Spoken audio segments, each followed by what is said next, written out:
Right. So welcome, and thank you so much for everyone being here this afternoon. And before we start, maybe I think it's, and also I'm not sure if the screen has really updated yet, maybe let's go around and do a bit of introduction. Maybe Ron, would you like to start first? Sure. Mic check, mic check. Can you guys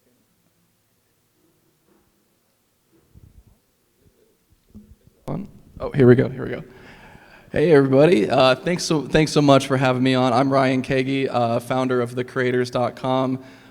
We're a collective of creators, founders, brands, and builders who are advancing the creator culture on Base. Hi everyone, thank you so much for having me here. My name is Hanna and I'm the social and culture BD at Mantle. If you don't know, Mantle is an EVM L2 and my main target, my main focus there is bringing more and more culture-focused experiences on chain. Hey everyone, my name's Aneri. Okay, I can't hear that it's working, but my name's Aneri. I'm on the Base team and lead product for creators and social, so helping similarly focus on culture and creators and how that can make on-chain inevitable.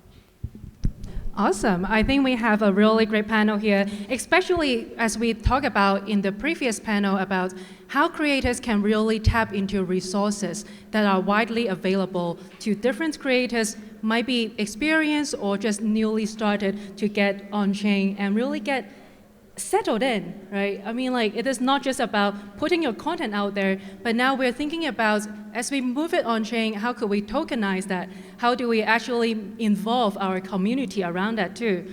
So maybe let's just get started. If you say, today there is a creator who might be already publishing on Farcaster or different platforms, but they're thinking about tokenizing it, what would you suggest them do? Like, how do they even get started thinking about that, be it on Base, on Mantle, and then how would you advise them to get started?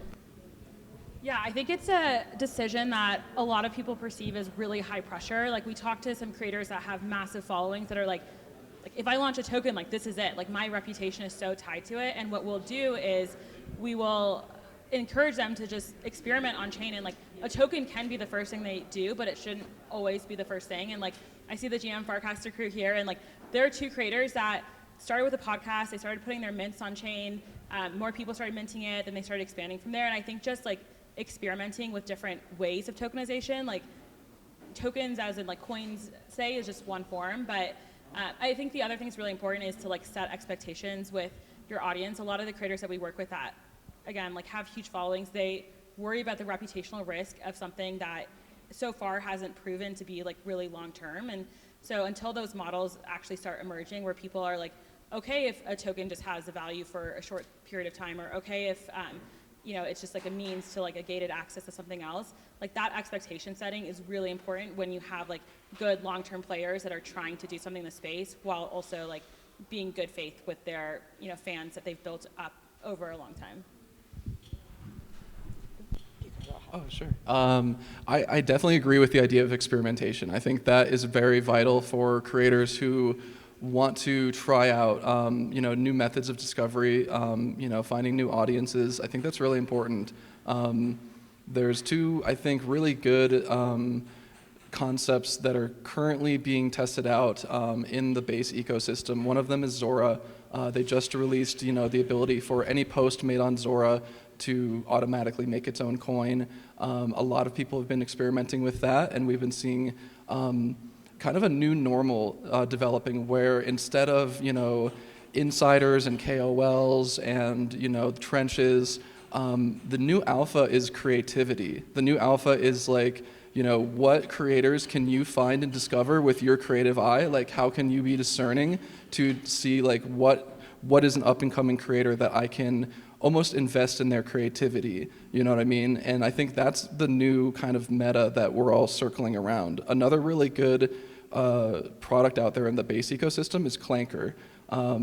Taking the idea of any meme, any idea, any post, product, thing that you're building, just tweeting it out, casting it out on Warpcast, or even tweeting it out using BankerBot to mint the token on Twitter. I think it's really an interesting idea that straight from the social feed, people are able to mint a token of any idea. And I think these these concepts are both circling the same ultimate goal of discovering like what is the best method of doing this. And as we keep experimenting, we're going to see some really good results and people that can repeat those results and build on top of that. And that's how we get to the new normal. I totally agree with everything that you guys just said here, like emphasizing how important it is, experimenting, just doing your own research. But one thing that I want to emphasize and highlight here is while, you can just come up with a few ideas, you can just play around, you can experiment with it. But one thing which is really, really important is to check in with your already existing community as well.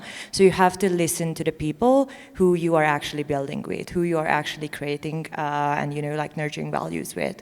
So this is one important aspect that can, in correlation with the experimentations, like what we actually want to achieve, what are the goals, and then you can just check in with the community, like how they actually reflect to those. I find it really helpful. I think like if we then structure that almost to say, we have the existing audience, you have to really manage the expectation. And if that is an experiment, it might work, it might not. But then having that expectation set up front is helpful, I think, not just so much about the initial way of like communication. It's not so much as a disclaimer. It's more about you show you care about your community. It's about respect. Yeah, it's about respect. Yeah, 100%.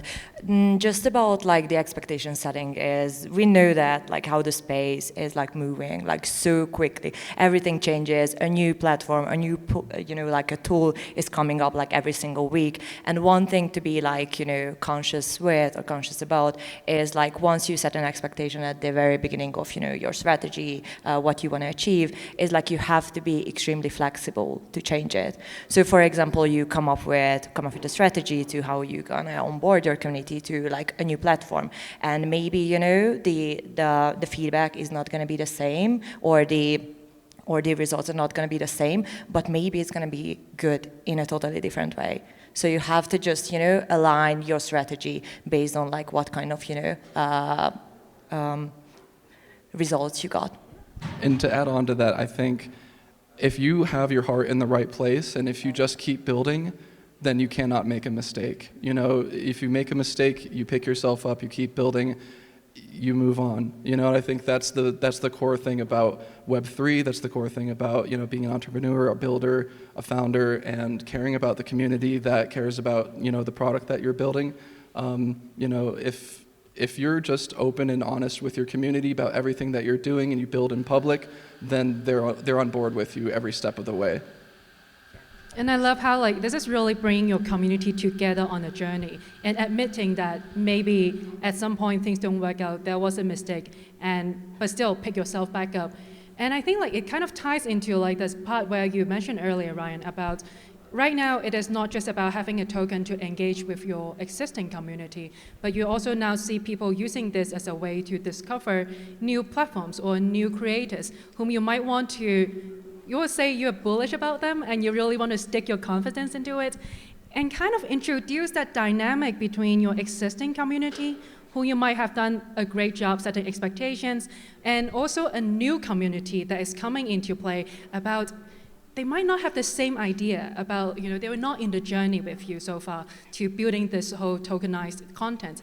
So how would you suggest them to think about or approach this in a way so the newcomers don't feel being excluded, but the existing people don't feel they are being alienated because these new guys come in, I think that's all about community rituals, repeatable rituals that your community comes up with naturally and organically, and this will happen in any community. It's really important to listen to your community, to be active, and to be talking to them daily. And you'll see, you'll hear from your community what they want to be doing. And I think the things that are fun, the things that you discover together, you make them repeatable, and the new people coming in every day, every week, every month, they get to be part of something that they see has been already going on, and that makes them feel like they're part of something. And that's really the big thing, is you want to make the new people feel like they're part of something, that they're valued, that, the same things that you've been building towards, we're doing that every week, and you can be part of next week's if you weren't part of this one, something like that, yeah. I also think the best thing that you can do as a creator is to cultivate your original community as the type of community that's going to then onboard the next one. And I think a lot of creators put pressure on themselves to be the one voice that, you know, is responsible for everything. But like you see like Yasik with DGen, and like, I mean, a lot of token, like Higher community is another good example where they have created a early like OG community that is so loyal and like, you know, believes in that brand that they are doing the heavy lifting of how do you actually then bridge to like more people. And I think that's like, I think of tokens as products too, and like tokens need to find product market fit, and it's like that's the same way that you do it with products, is you find your like core believers that are going to be your advocates as you expand to more user groups. Yeah, the early adopters are the evangelists. Yep. Yeah.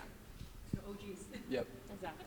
Yes, 100%. One thing that's really, really important to keep in mind is when we are thinking about communities, there are so many layers. So we can talk about, you know, layers based on different interests or based on like when, you know, they join your community.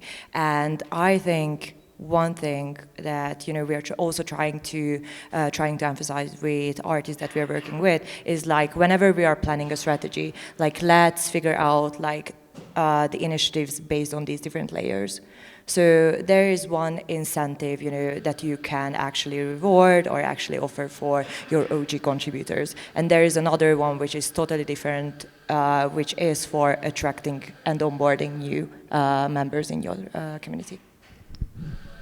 I would love to maybe dive deeper a little bit more on that, because I think we're touching on how the token can actually be used quite many different ways, depending on what your objective is at that point in time.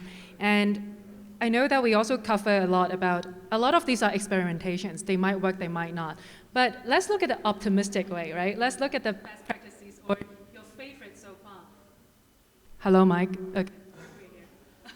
So what are some of the good examples you feel that works, you know, for the community, the existing community or the new community alike?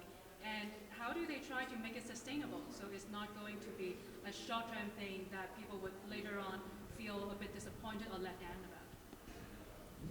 I think one thing that that I have in mind right now is if you want to achieve a long-term engagement and long-term success within your community, is you have to be really conscious and intentional about like the new initiatives that you are building. I always think about the initiatives, the token itself as a building block to like create the new opportunities on top of. So based on that, you will have a core, community from the very start, and then you are going to just slowly, gradually funnel more people into that based on, the original idea and concept you had. I fully agree. Yeah, I think that every project or every creator, every builder, you start out with a vision, and it's when you launch your token, you are giving everyone else the ability to buy in on that vision and to share that vision with you. And if you do it right, you're sharing, every day in public, you're, sharing what you're building, sharing what you're creating, bringing your people along on that journey, then they're going to start to see that vision too. And, I think as new people come in, those new people will be talking with your existing community members, and they'll be like, look, this is the vision that we're all building towards. Do you see this vision too? Do you see that? They're like, yeah, I could see that. I can see what you guys are building towards, and it's really about how the products that you're releasing, the creator tools that you're working with, the people that you work with, the people that you collab with. All of these things are signals to your community that you are still embracing the vision that they bought into originally, and that helps them to say like, yep, they're still staying the course, and we're moving towards that future that we all believe in together. Yeah, you mentioned the Zora coins launch, and I think that one is really new, and I think we're all like yet to see how that evolves. But I think what's interesting about it is that content, like one piece of content, is kind of like the most atomic unit of the internet is just a post. And I think that the expectation that you set of like what is this token, it's just that content, like I think could be really, really interesting, because I think a lot of times people who are dissatisfied with creators who are launching tokens feel like the expectation misalignment was there. Like they thought that they were going to like really invest in this long-term plan, and then it doesn't plan out. And I think that like when it's very clear what you are buying a part of, I think that can like really bring down the pressure and open a ton of potential. And I also think Flaunch has done a really good job of how they've designed their protocol to give rewards back to the community. And so, no one knows how the prices change, but I think they've launched it in a model where everyone's kind of in it together, and so that you're more, you feel kind of more invested in like the success of the project too. That's really cool. I think like as we talk about success of the project and because you mentioned that content, the post itself is the atomic unit, right? So would you say you see better successes if people or creators are tokenizing their content pieces, piece by piece at the atomic unit level, or more like as tokenizing, I think to the extent about discovering new content creator is because the creator is the token. Like, what do you think is a better model from what you have observed so far? It's hard, and I don't know that there's objectively one better model. I do think that creator coins have been around for a long time and haven't really found market fit, and I think that there's reasons because it's a lot of pressure for yourself to be associated with a price tag that goes up and goes down. And like, I dealt with creator burnout when I was a creator in Web2, and I can't even imagine the pressure that would be on chain when there's a price in people's like bags that are kind of tied to you. And so I think that that's just like one reason, but I think a lot of reasons that make creator coins much more challenging. And I think the content coins concept is newer. It's not like fully new, but I think there's a lot of like pressure that's reduced, and like, if we are going in the direction where everything is tokenized and you have markets for everything and there's a lot more liquidity and you're able to capture attention and trade instantly, like that type of model seems like it could be like maybe more like sustainable for a creator to like actually continue to build long term and continue providing value for its holders. I fully agree. I think the creator coins was a really good experiment. I think it's still a good experiment. It may still pan out in terms of there may be another cycle of creator coins coming that maybe builds on top of it and does it better. But I agree that the current iterations of creator coins that have been out there so far, they really haven't hit that product market fit. And I think a lot of it is due to that pressure that's put on the creator if you have your coin associated with your name. So the idea of just being able to just post something out onto the social feed and then have that be tokenized, I think is really powerful because, I mean, any kind of project that you come up with, let's say if you've been cooking a project for 3 months and you're like really excited to launch it, if you launch a token alongside it in the same post, then that project itself now has its own community. So if that project has legs and it's really successful, people like it, then you'll see that community start growing right away based on that token size. People will start collecting it and they'll be like, yeah, we want more of this, or we want to see more of this universe that you created or this character that you created. And that's a really interesting concept that now it's tied to that character, now it's tied to that universe, now it's tied to the specific product or it's this specific project. And I think that's really where I think things can be heading, where you can almost kind of invest in individual projects that creators are doing, and that gives you a lot more ability as someone who's discovering content, to invest in that. Yes, yeah, absolutely. I also feel that, we've been talking about a lot about the pressure and the stress that can actually come with like the social and like the artist coins here. And I feel like, as you said, when, for example, a token is tied to a project or a piece, at the end of the day, everything is yours because everything is created by you. So it's actually tied to you at the same time. Yeah. I think this is an interesting piece, if the token itself is tied to a specific project, then how community or people who discover it might find new ways to add to it. And might be harder to imagine how I add to a creator, a person, but the project itself. Is there some example you see might be maybe good for people here to reference about? I haven't seen one, but I was just thinking you could create like an index of all of person's tokens, and you're kind of like investing a little bit into all of their projects. But I think like the creator coin concept the content coin concept is so new, but is by nature like everything is on chain, and people will definitely find ways to like innovate on top of it.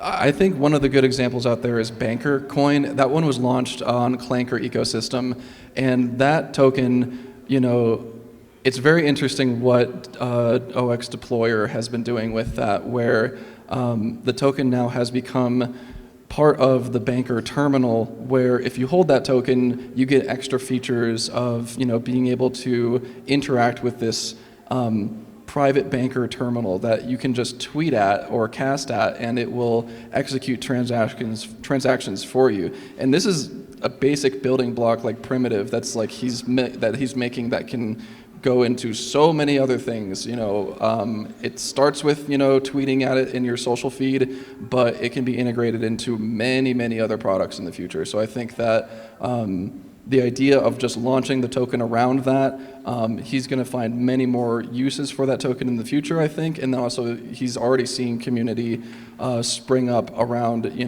how can we integrate Banker into our projects as well. So I think that's really powerful, is you'll see other builders come in and say, oh, so you've got this token and it also has this feature set that you're building. How can we work together to improve that? And you see builders come together in these kind of collective groups that they have shared values and visions, and they just naturally align. And you'll see these kind of super groups start to form, I think. Yeah. Yeah, that's a very interesting, actually, experiment happening here. I'm gonna be honest, I haven't seen anything very spectacular or something that actually grabbed my attention so far, because I feel like there's this challenge of people connect to people, but still we say that a token which is tied to an art piece or tied to a certain content is what we're bullishing on, and how you can actually connect these two things together. So I'm just waiting for the experiments here. I love that. I think, well, hopefully someone, sitting in this room today will come up with a really great examples and case study for us for next year. But I think one more, do I have more time? Okay, so 8 minutes left. I do want to throw a little bit of a curveball question here. So we talk about content coin being quite a new concept. But content pieces as a standalone tokenized asset is also NFTs, which we have seen plenty of. Whether it is about PFPs or even very famous, world famous painter like Yue Mingjun also have their own paintings as NFT and could be traded. How do you feel the difference are? What's the difference really about a art or PFP NFT versus a content coin? Do you feel like they have different appeal to the audience, or maybe they're actually quite similar by nature? I think that by nature, a tokenized piece of content is very much like a fractionalized NFT. So NFTs started out, being this singular, monolithic object that you have to set a certain price for, and that's can be very difficult for a creator to set their initial price for an NFT. So maybe you don't know what you should price your collection at or the individual items at, and that will kind of, I would say that it does find, the market will find the price, but I think the market finds a price much more quickly and easily and more liquid, with better liquidity, I guess, would be the way to say it, when it's fractionalized or when it's a content coin that's already broken up into ERC20 tokens, because that way you can say that you support the project at whatever dollar amount that you want to, and it really just depends on are you among the ones who are early to discover this creator? Are you the ones who are early to say, yeah, that's a great creator. I believe in that creator's vision. I think that he's a really cool character. She's got some really awesome environments that she's making. Any kind of thing that you can use your creative eye to see and to recognize and appreciate that creator. I think that's, like I said, that's the new alpha. Yeah. Yeah. I feel like when we are talking about coins, the first thing that comes to my mind is if a creator, if an artist is dropping a coin, it's so much more flexible, but at the same time it can be also really scary. in a way that like, okay, I'm an artist, how it's gonna affect my reputation, how the price is gonna be, what kind of like marketing, what kind of strategy I should be doing around the coin, the initiative. But like on the other side, when we are talking about, for example, NFTs, like for example, 1/1 collections or something like that, that I feel in my mind, I look at that as a more like stable way of monetizing content, because like this is something that you can, for example, do gradually. You can, you have the time to like figure out the whole strategy. Why, for example, once you drop the coin, Is there? yes, it's there, and everything depends on the market and like how you actually put yourself out there. Yeah, I definitely expect they'll both stick around and like just kind of diverge a little bit in the types of use cases. But I think for what we learned with NFTs is a lot, like there's multiple types, but for a lot of them, the most interesting activity happened in the secondaries, and that's because that's where real price discovery happens, not the creator setting the price, but the market deciding, and that's where you can actually have real liquidity. And so you're kind of just bringing that earlier into the process when you do creator coins. I do content coins. I also wanted to, like, we talked about content coins and creator coins. There's also community coins, which I think are like really, really promising, and like meme coins I think would be part of this. And I think that like that has kind of always been a model that's proven out, and like a meme as like kind of the fundamental like the internet's language of like a compressed idea that's like easily shareable is always going to have staying power. And all the stuff we talked about, like creator burnout and the pressure and all the decisions that creators have, like that doesn't exist as much when you have community coins. And so, and we've seen a lot of amazing experimentation with that, but I definitely think that just like we're moving towards like tokenization of everything. In the US, tokens are legal now, and I think there'll just be a lot more experimentation. The same way that we saw experimentation on NFTs like the last 2 years, like we're gonna start seeing that like, kind of composability and new like protocols launching for tokens now. We'd love to see if at the end of the day we see more creators which kind of instrument they go for. If that is on content coin, maybe sticking with NFT or community coins, or launching their own creator coin. I think it was all a lot of the experimentation that I'd love to see more creators and also more of the audience participates and really try to see how they can also interact with that. I think we are almost time now, but maybe for the last question, just more so like love to throw it back to you guys to say, if you're now looking at a content creator coming in, they have thought really hard about whether or not to launch a coin and they decide to do so. What would you say, what's the best resources you know of that would be helpful to them to make sure that they, one, feel less stressful about this, because we have all acknowledged that it is tough, but two, also just like helping them along the way to guide them on the good path, to not get discouraged, to not get burned out so easily? Well, I mean, I'm a little bit biased, but our group, the creators, is made just for that purpose, to help any creator who's wanting to learn about how to publish on-chain. We recommend tools on Base. We recommend wallets to use. We help guide you through the process, walk you through, and answer any questions that you may have. We want creators to feel comfortable creating on-chain, and we want to create pathways, that are from different creative industries, because every creative industry may have their own different learning modes or methods or things that really make their industry special when it comes to coming on chain. So that's what we're kind of focusing on is, depending on what type of creator you are, we're ready to help you out and to help you get on board, directly with the Base community. I think Base is the place to create. I love the shield. Yeah, it's definitely very, very important to, find your tribe, find your community, find very, very similar people so you can exchange, like info, like, okay, what worked for you, what didn't work for you. Gives you kind of like the feeling of a safety net when you have a lot of people around you or just a few people around you who is very aligned. But on the other side, and here comes my shield, on the other side, once you have, a good collective of around you. The other next thing that you have to do your research on and you have to make a good decision or just experiment with is like which ecosystem you actually use, you actually build on top of. Because like we can talk about, you know, L2s, L1s, there are so many chains out there.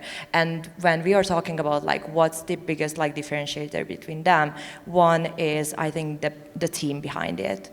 And you have to find a chain for yourself that has a very supportive ecosystem, a very supportive team behind who can actually help you with which community you should join, like, you know, helping with the strategy, what kind of, you know, content you should put out there, like if, you know, they have ideas, like just have like a strategic partner on the way.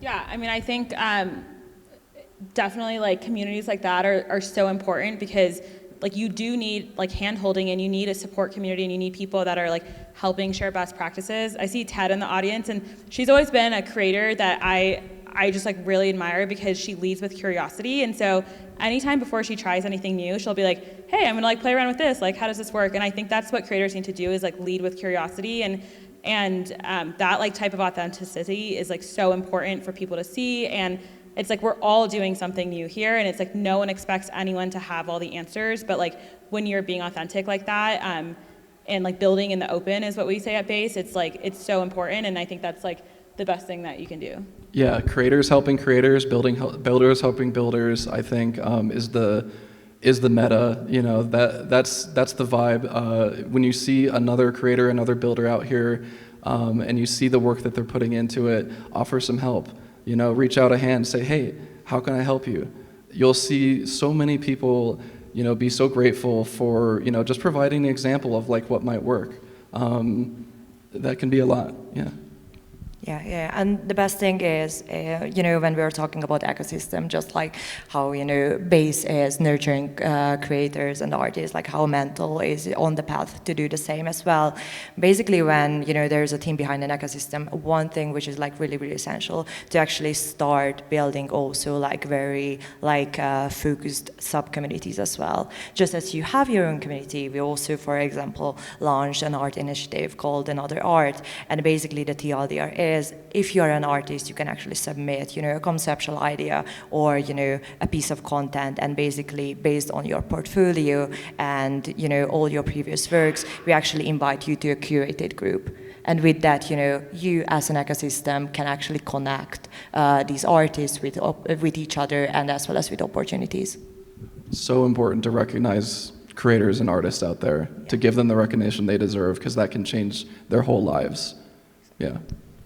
Nice. And speaking of recognition, as we draw to a close, let's give it up for our panelists today, too.